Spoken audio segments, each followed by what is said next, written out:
Last week, I uploaded my reaction to the winner of Game of the Year from the Golden Joysticks, and a lot of people were actually surprised by my reaction. People were actually surprised that I was surprised that Black Myth Wukong won Best Game of the Year. And if you actually watched the Golden Joysticks and you watched my reaction, you would know that basically Astrobot and Final Fantasy VII Rebirth were winning everything.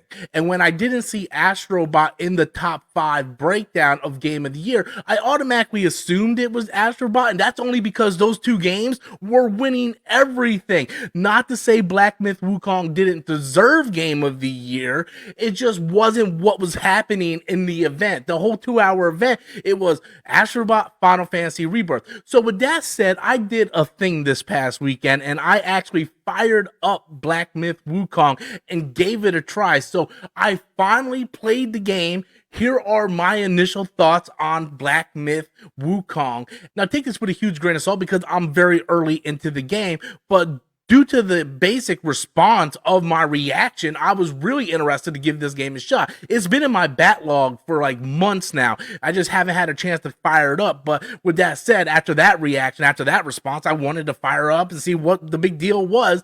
And I was actually blown away. Cinematically, this game is phenomenal. Like, this is one of the best looking games of 2024. For the longest time, I thought Hellblade 2 was the best visual game I've seen in 2024. But man, Black Myth Wukong is right up with Hellblade 2, if not better than Hellblade 2. Like, I was surprised how good this game looks, and the gameplay is phenomenal. I was really skeptical going in because I'm not a Soulsborne type fan. Like, I don't like Soulsborne type games. Other than Elden Ring, I try to stay away from those type of Dark Souls and Bloodborne. I'm just not a fan of those type of games. I'll be the first one to admit I'm not good enough to play those type of games.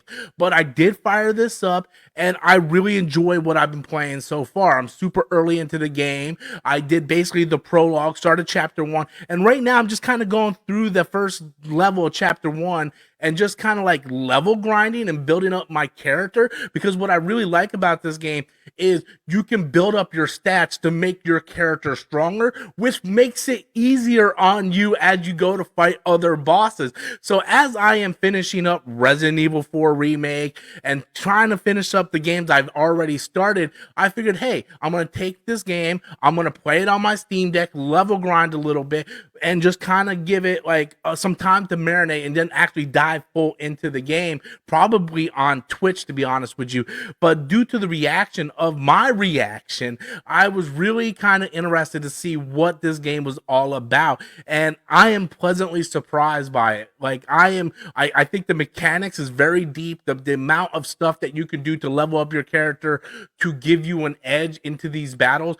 If you're a massive Dragon Ball fan, Dragon Ball Z fan, like, this plays right up your alley, because Dragon Ball was based on the Journey of the West story, which is the Monkey King, which this story is also based on. So there's a lot of Dragon Ball comparisons, because this is basically the story that Dragon Ball borrowed from. And yeah, I'm just having a blast kind of just going through and playing it. I can't tell you how stunned I am by the visuals more than anything. Again, I'm not trying to compare it to Hellblade 2, but Hellblade 2 was one of the best visually appealing games in 2024. And to see this game come out and look as good as it does, and like, these devs over in Asia are just knocking it out of the park in 2024. And I was really just kind of taken back of how good this game actually looks. I think the fighting mechanics is phenomenal. I love how the game plays with the different varieties of your light attacks, upper attacks, and then you can do like this whirl with your wand and your or power staff if you're a Goku. But yeah, I'm just really having a fun playing the game. So that's my initial reaction of it. Like, again, I was totally surprised by the reaction, that my reaction to this game winning Game of the Year at the Golden Joysticks.